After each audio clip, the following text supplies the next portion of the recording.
Hello, everyone. My name is Cleiton Wartha, and I'm a graduate student in the Department of Agronomy and Plant Genetics at the University of Minnesota. It is my pleasure to talk about soybean breeding and the potential of historical Northern Uniform soybean test data for genomic-assisted breeding applications. Some of you in the audience are familiar with the concept of genomic prediction, but just briefly to introduce the topic, a genomic selection model uses phenotypic and marker information collected on a training population to estimate marker effects, and then use those marker effects to predict the performance of individuals that have only been genotyped but have not been phenotyped. And then one of the first questions that come to mind when trying to implement genomic selection is, how do we build the models, and consequently the design and the composition of the training population? And basically, there are two major routes when looking into sources of training population data. The first one being compiling new data that is carefully designed for the goal in mind, but has associated costs with creating this new data, or leverage historical data that was already generated, and because it is free and in theory is ready to use. And today we'll explore the second route. So in the soybean community, one high quality phenotypic data set that can be used is the Northern Uniform soybean tests that are coordinated by the US Department of Agriculture. They are a multi-environment data set on relevant elite germplasm. There's a southern set as well, but that one is not the focus of this current study. These regional tests, they entail public soybean breeding programs from northern states of the US, including North Dakota, and Canadian provinces.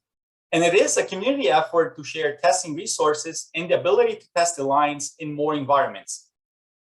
And as we know, soybeans are responsive to photoperiod and temperature. These tests, they entail maturity groups double zeros and zeros present in North Dakota, and they go down even further down to maturity group 4s. And in terms of traits, there are agronomic traits such as seed yield, maturity, shattering, lodging, seed composition, and biotic and abiotic stresses as well.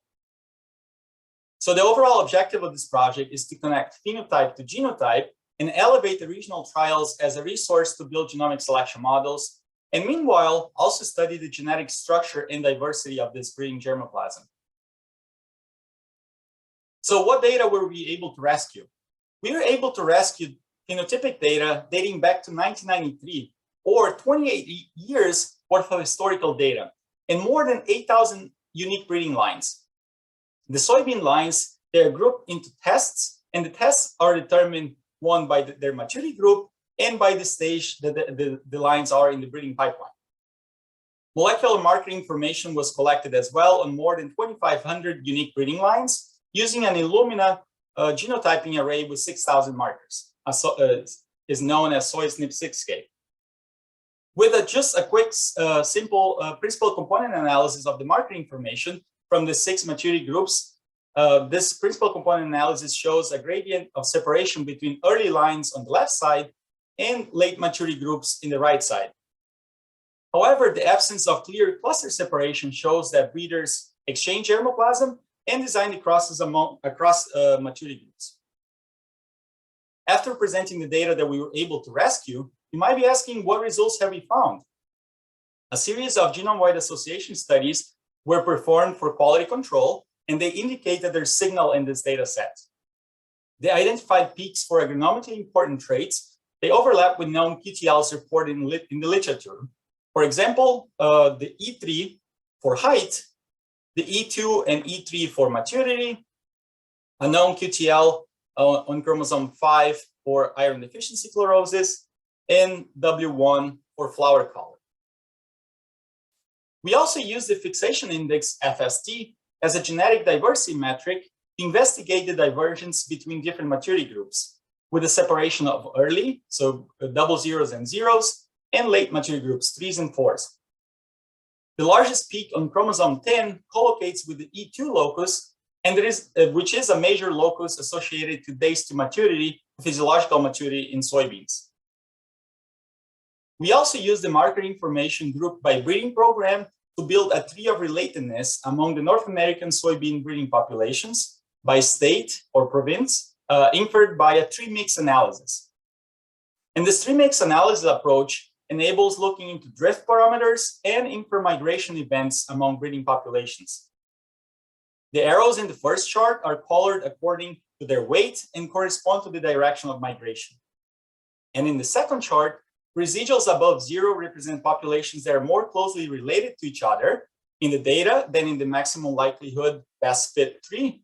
And they can be considered, those can be considered candidates for admixture events. The results from this tree mix analysis can be used to direct future efforts in terms of exchanging germplasm and choice of parental lines. So from a practical standpoint, how do we want to leverage this historical data set for the actual breeding programs? We explore the potential of this data set as a training population for genomic prediction models to be applied in the early stages of line selection.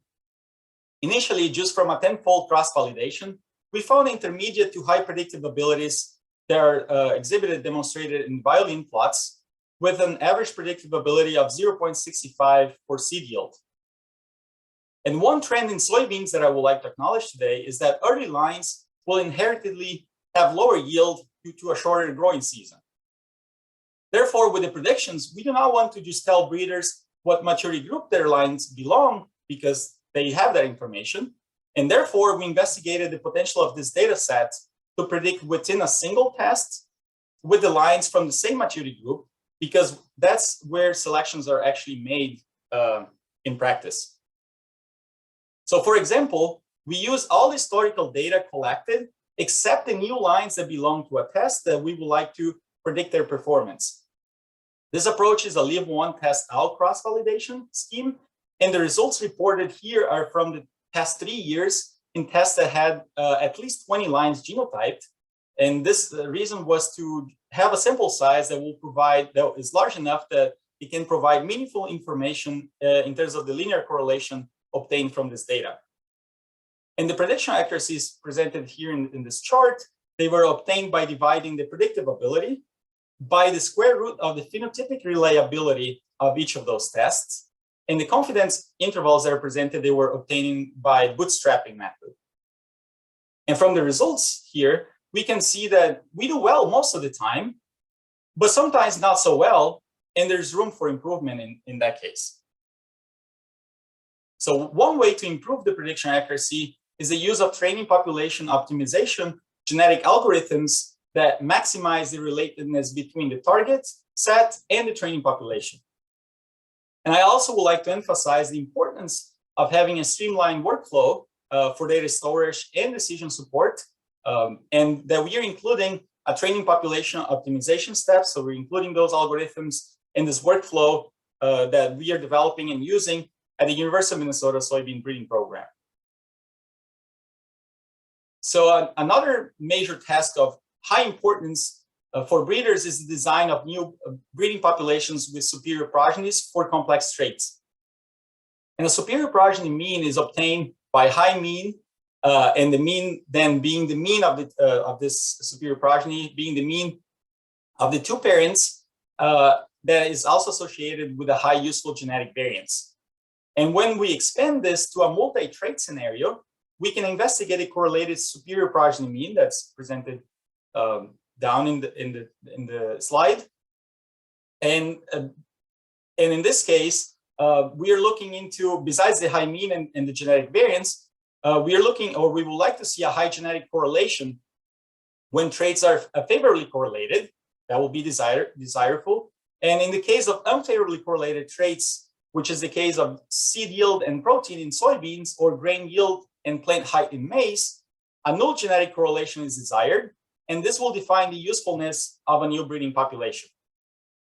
So in this case, we use the Northern Uniform Soybean tests, the historical data set as a training set to estimate marker effects, use those marker effects as allele substitution effects in deterministic equations to calculate all these metrics that are presented in, here. And in this case, we investigated all the potential crosses that could be made with elite lines present in maturity groups 0 and 1. And in this case, there are more than 14,000 possible crosses that could be predicted. So looking into the superior progeny mean for all these potential crosses, we still see the expected negative correlation trend presented in the scatter plot. But there are several potential populations in where we could keep protein above average levels and make progress on seed yield. And those crosses are highlighted in the blue area with some ideal crosses that could be made. 10 of these crosses are also shown in the table with a high superior progeny mean for both traits and genetic correlation around 0.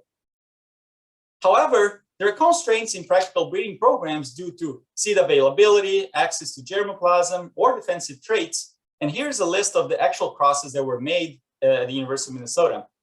And it is exciting to see that some of these potential crosses were made starting in 2020 by us, but also by other collaborators in this project, and the populations are advancing in the conventional pipeline. Here is an image of an F2 population taken in the St. Paul campus this fall that is being advanced through single seed descent. And overall, this population looks very promising. So in summary, findings from this study demonstrate the usefulness of this historical data set for future breeding efforts. And the phenotypic and genotypic data is continually being collected and will be available for the soybean breeding community in an open database. So I would like to acknowledge the support of the University of Minnesota soybean team with graduate students and technicians. I will also like to acknowledge the former postdoctoral researchers that were part of this project for all their work creating this data set. I began this presentation saying that an historical data set is a free resource, but there is a lot of effort that goes into creating the data set into an analyzable format. I will also like to acknowledge my funding sources. Also, thank you for being here today and listening to my presentation, and I'll be happy to answer any questions that you may have.